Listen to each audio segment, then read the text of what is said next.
Sa among pagpamana mao na po ni amo nakuha diri. Grabe ning karpaha, grabe dagkuha. Siguro mga 4 or 5 ning kakilo. Dako ay. Kani lagi mamana ta. Dili jud mawala ng malason ta or buwinason. Mao na yung gikaingon nga swerte-swerte ra ang panahon.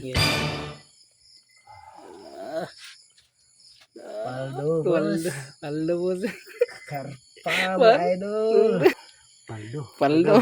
Dili man sa dadtong daghan ning atong nakuha diri pero goods na kayo ni sa atong panud-an karong gabi. Samot na ka nakakuha si Kuya Unoy diri og karpa garabing dakuha. Mong nasurtian sa ta karong gabi nga atong lakaw karon. Dili sa ta makakuha og ingani kadagkuha kung dili pud ta magampo sa Ginoo. Kay kining tanan inama na si Ginoo para sa ato ang tanan. Dili pa ka manguha ni mga isda unta magampo ra pud ta pirmi. Nga kining lakaw nato og ninyo. Nga unta gabayan ra ta sa Ginoo pirmi. Siyempre dako jud dato pasalamat kay nagauli tag safety. Mao ra na importante nato diri sa tanan. Bisan pa man og gamay ra among kuha or walang wala na jud. Pasalamat gyapon ta sa Ginoo kay dili tanang panahon ato sa among lakaw karon dili jud mahimo nang wala tay sinabaw diha. Kay gikan na kita nag-adventure og namana diri. Maong mokumbate ta diri og sinabaw nga isda. Maong nagsabaw na punta diha og karpa. Og sa tatay po ko ning tigluto na mo diri nga si Kuya Joseph banga-banga. Kay grabe tinimplahan aning tawhana. Makurat na lang ka. Kay pang restaurant birada naman dai ning iyaha. Pagtan-aw pagalita sa atong sinabaw diha. Grabe naman kalami Unya kini lagi mamana ta dili jud mawa ng kagutom diha. Ang for today's gabi mag-shoot to kill na pud mi. Mao na gitawag diha og sugbat tuwa kilaw. Dili jud mawala ni kinilaw sa among adire basta kami mag-uban. Mao ni among pinaka-paborito sa tanan. Dili mi ganahan mo kaon kung walay kinilaw. Og siyempre shout out po ko ang atong mga kauban diri. Shout out po ko ni Kuya Danny, Kuya Unoy o Kuya Joseph diri dapita. Kay luto na pud atong sinabaw panahon na nga mo kaon na putang tanan diri. Kaming tanan diri agi panggutom na. Entrada pagalis atong sinabaw di grabe nang lami. Wala ko nagdahom kung gihan diri kana sa muhukad og sinabaw ning tawhana.